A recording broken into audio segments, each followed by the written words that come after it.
We have in the Gospel a reference at the end to the Prince of this world. We are, as they say in French, en plein, in fullness against that Prince of the world in our generation. I happen to pick this up today in the context of what you can actually see on the back. This is the famous picture of the 40 martyrs, which was painted, I believe, in 1970 or thereabouts, when they were beatifying, or rather canonizing, on the 25th of October, these 40. 6 were Welsh, 2 were actually local martyrs of ours, John Roberts and John Jones, and the bulk were English. There was at least one lady there, Margaret Clitheroe, maybe 2. I could see 3 there. She was atrociously martyred, Margaret Clitheroe, in York, crushed to death under a millstone. No, well, it was all kinds of things like doors and whatnot until she just disintegrated into nothing under these weights. But anyway, they all had an awful time, most of them in Tyburn, the last of which, of course, was our local one, Oliver Plunkett. But the context of this for today was that these are the ones who realized what was at stake when it came to what was not evident initially. Because when Henry tried to separate from the authority of Rome, it wasn't essentially, initially, a question of doctrine, as you know. It was a question of political isolation so as to have what he wanted. The only thing was that once you did that, you opened the door for all the rest, and that's what happened, as we know. So we have, as time goes on, a very difficult situation. Initially, we have the question of the divorce itself, and then you see here, those in white, they're the first ones of all. There were Carthusian priors, Augustine Webster, John Horton, and so on. And we have one Brigittine father with them, John Reynolds. That was the 4th of May, about 1535 or so. But they had already been on the brink before. Actually, they were the first lot, but there was the question, you see, what were they going to die for? It was very subtle. Should they be dying just for a divorce or not? Eventually became more clear. They did die for divine reasons, not just human. It was very complex, but they had the intuition before the others to see what was actually at stake. So as time went on, of course, you had all the rest coming in when it was more and more clear, especially as the future kings came on afterwards, Edward and then eventually Elizabeth, when it was clearly no longer a question of just political independence, but genuinely a new setup altogether. Therefore, you had all this going on as well.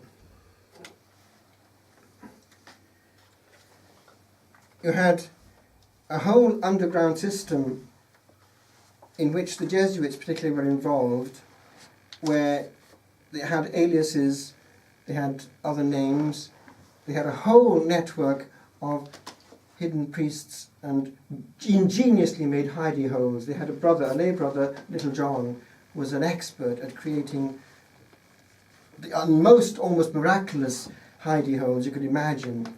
And anyway, the great saints often were therein while the soldiers passed. There's one case, just to illustrate the point. It's one of the greatest lights of Europe of the time, and it's not by accident that they've named the Jesuit college after him to this day. Campion Hall is called, Campion Hall. So Edmund Campion was one of the most brilliant lettered members of his order at the time, and it was a terrible scandal in the eyes of Europe. This man also would have just ended up as a victim of this situation, but we know exactly how it happened. And I think it's worth actually reading some of it aloud for you to have some idea of what was involved behind the scenes. Now, listen to this. It won't do any harm at all. St. Edmund Campion was a naturally open and communicative man. And it may be because of this and the familiarity of constant danger that he became lax after a year of disguises, hidings out, impersonations, close calls, and furtive journeys. He was captured at Lyford Grange, a Catholic house, by George Eliot. Eliot had been a servant in 2 Catholic households, and when he was jailed for rape and homicide, he won his freedom by informing on the religious practices of his former employers. The government often employed such trash as this as priest hunters.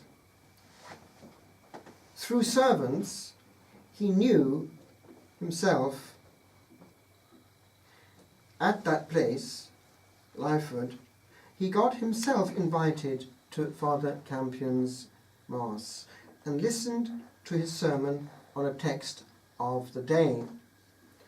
And Christ wept for Jerusalem, which the saint applied to the present state of England.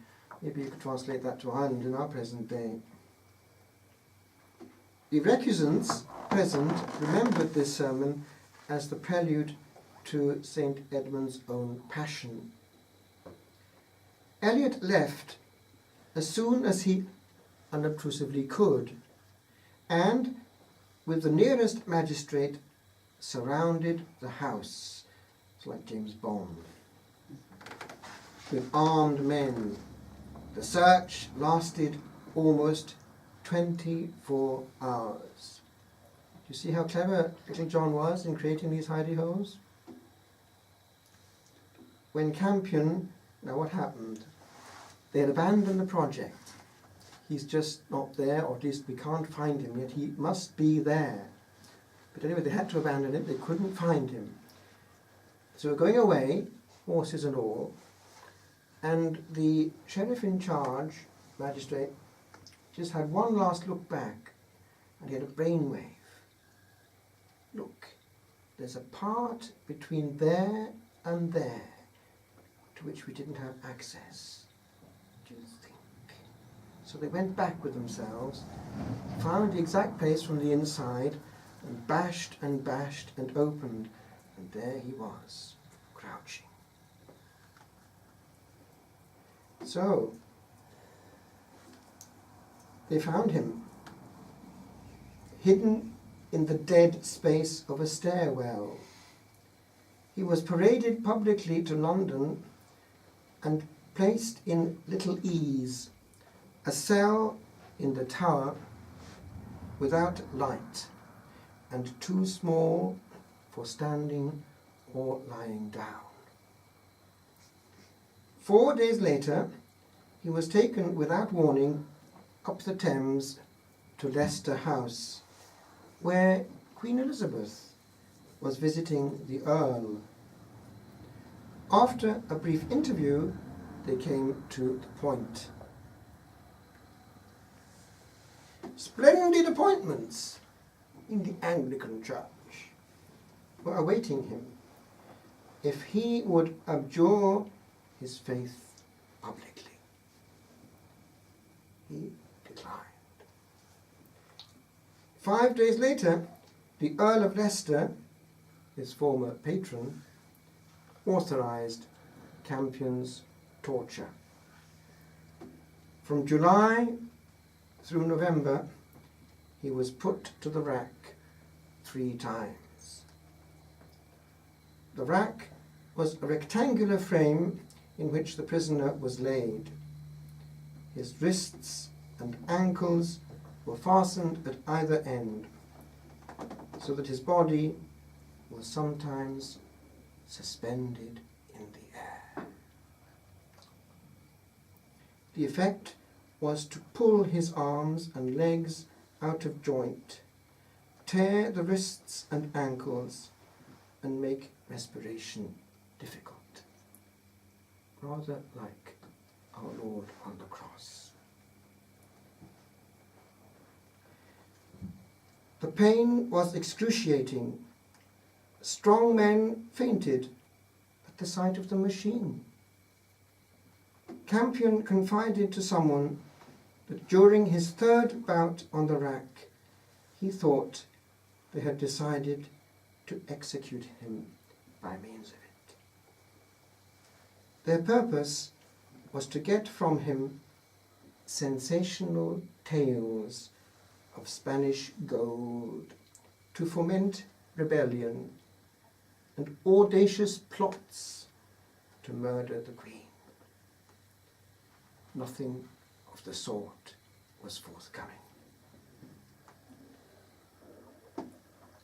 Although they managed to piece together some bits of his itinerary of the past year, it was clear that he never broke down, never blurted out what they wanted to hear, never lost his old, inflexible constancy.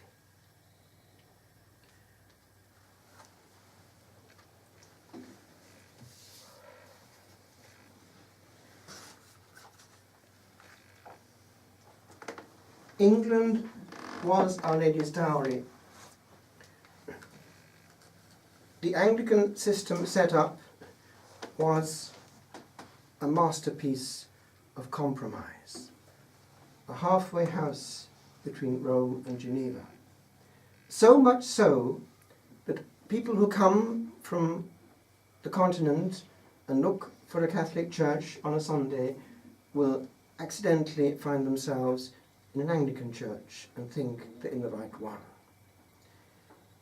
But put on as long a mitre as you want on the head of a man or a woman by now, it makes not an iota of difference. They haven't got it. Now, it's not quite clear for the average layperson to distinguish because all the externals are there. But it was defined with papal authority in 1896. Apostolici cure, omnino iritum, utterly null and completely void. The reason was that Bishop Barlow, who laid hands at 5 o'clock in the morning on Matthew Parker in Lambeth Palace, even though he himself was a bishop, was transmitting henceforth authority to become a Protestant minister with no Catholic intention to hand on what he possessed. Old Nick is as clever as ever. Do you realise what happened at that point? The whole of England, evermore, all the Commonwealth, the old empire, Australia, New Zealand, India, Canada, all the states of North America, all the islands under British authority and culture, when the Anglican Church, or we should say Anglican Communion, landed, handed on the grace of the Word of God, the grace of preaching, the grace of praying, but no sacramental grace except that of marriage and baptism. Do you see how hugely victorious Satan was over the globe, just because, essentially, people did not cop on at the right time. And unfortunately, the bishops themselves did not cop on, because only one bishop held out, St. John Fisher. All the rest kept a low profile to survive. Does that sound familiar? We are up against it, my friends, because Satan is just as clever as ever. He hates sacramental grace. He hates the Mass with a perfect hate. And he is as subtle as ever. But this time he's doing it in a different way. He's doing it inside the Catholic Church. Just make sure that God, at the heart of Catholic worship, is badly treated. Make sure that grace has as little effect as possible. make sure that man is the centre of worship. That'll do for the time being. Some years ago there was a strange case of exorcism, actually in the States, and a few unexpected things came to the surface. Old Nick sometimes opens his mouth a bit too much. He doesn't have to, except under authority. He's obliged under the authority of Christ the High Priest sometimes to say things. And towards the end of this long exorcism, which went down in history, a few things came to the surface, which I now share with you. You're free to take it or leave it, but it's interesting to hear it once. Have you heard of Therese Neumann, a stigmatist in Germany? She came out with this at a distance with regard to this case.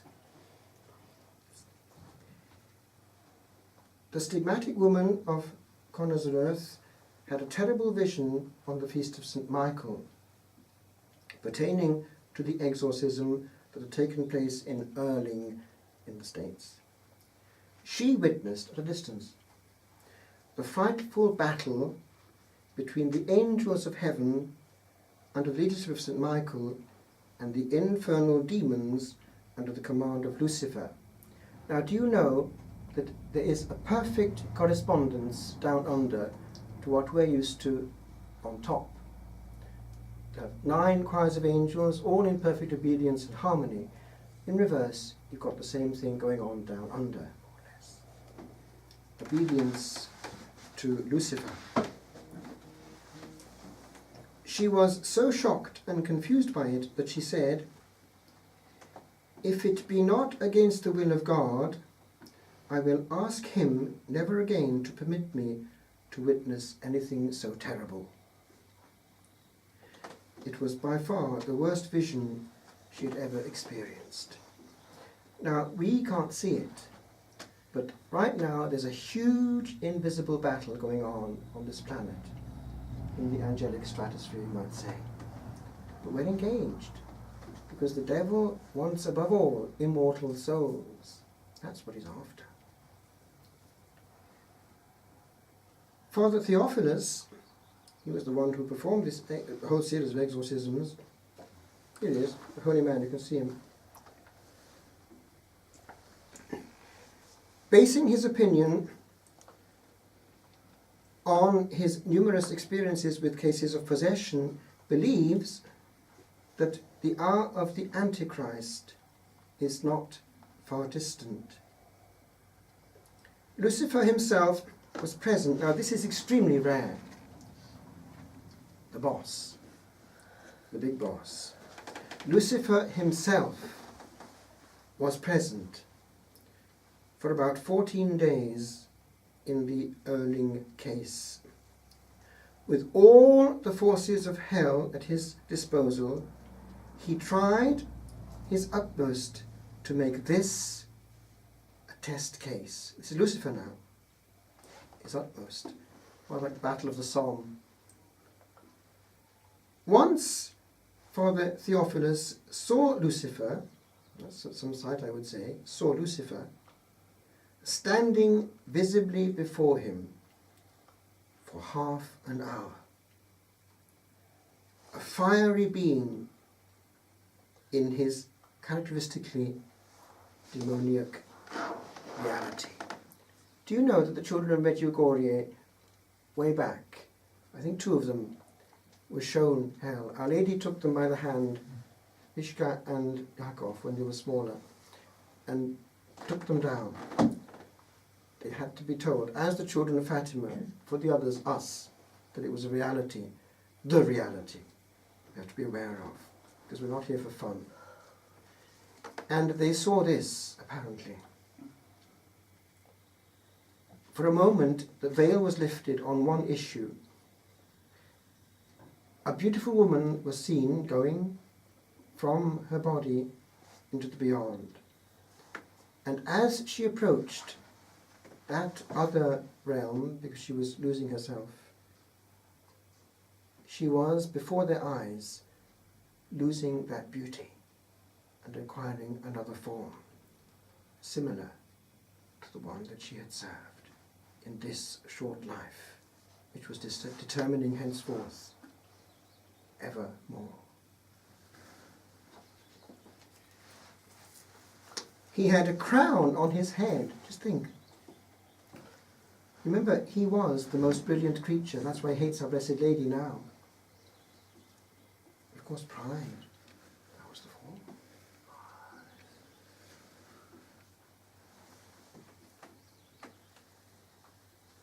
And Lucifer carried a fiery sword in his hand.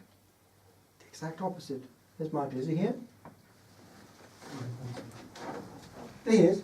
The exact opposite.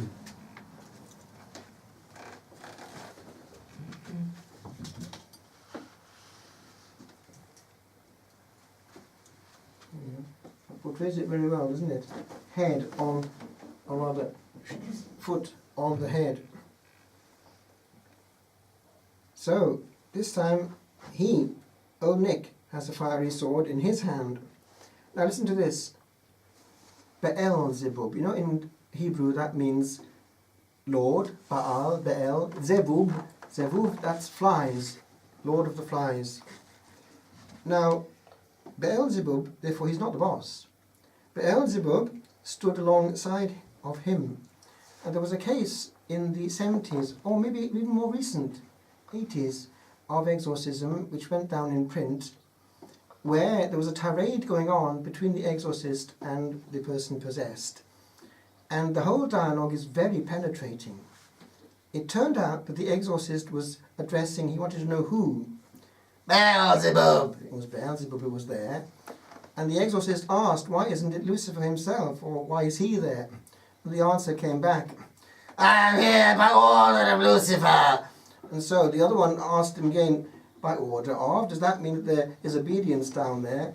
And the answer came back, that is perfect obedience! And on it went, revealing to us how perfectly orchestrated it all is down under.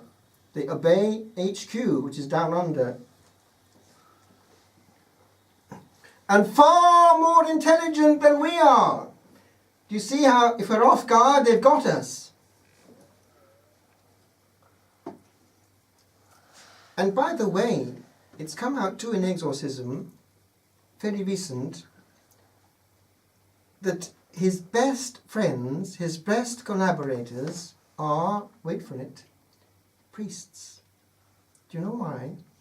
They do all he wants sometimes, and once he's got them to say what the devil is poking, he's got all the Catholics to do what he wants. Do you see how clever old Nick is?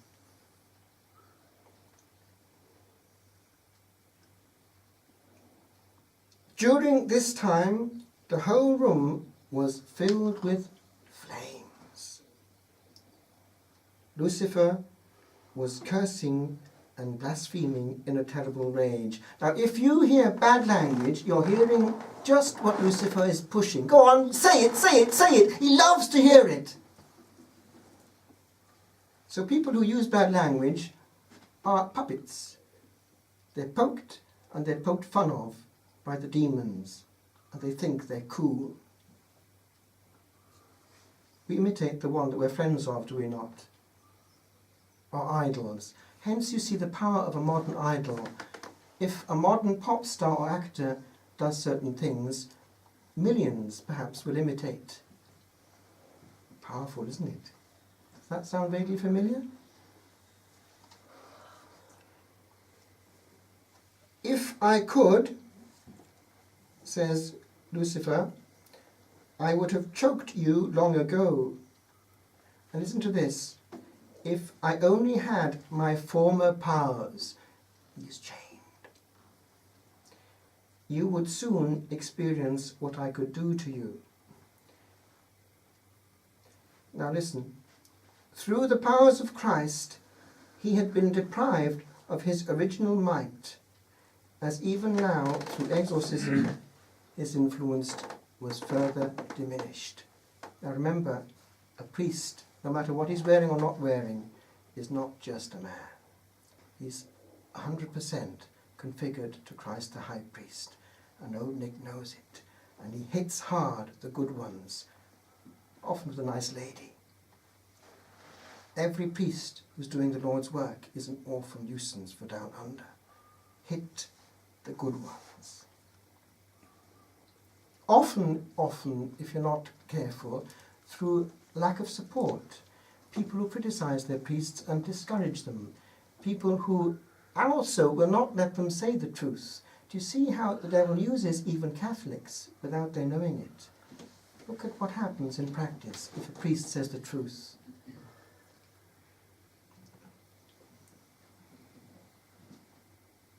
Father Theophilus asked him one time, "What can you accomplish, you helpless Lucifer?" "What could you do," was Lucifer's answer, "if you were bound as I am?" Now, I conclude with this. It's a bit startling, but I leave it for what it's worth. It's a personal reflection of the exorcist when all this battle is over and he wins. Christ wins in him.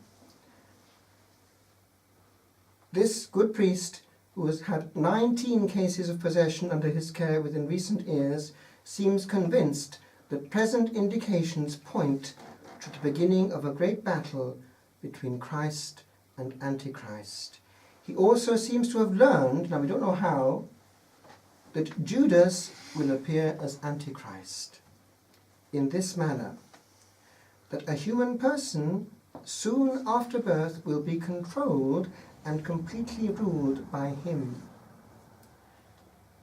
Besides the Antichrist, there will be the false prophet, in reality Lucifer, who will perform wonderful deeds and false miracles. He will, this one, not be born of a woman, but will construct a body for himself out of earthly matter, in order to plot as a man among men. Take it for what it's worth, I'm just quoting. But the faithful need not fear, for all the powers of heaven, with its countless angels, will be fighting on their side. Maybe old Nick is getting uneasy because time is short. It seems that he's having a huge battle and a victorious battle, it would seem, under our eyes, if we're opening them a little bit. But remember, he was trying to get all the angels, all of them, on side at this cosmic battle before we started to exist ourselves, way back in angelic history. That's when St. Michael was given great power. He wasn't the greatest of all, it was Lucifer. So he, Michael, was given this new power as Prince of the Heavenly Host. And he saved the disaster.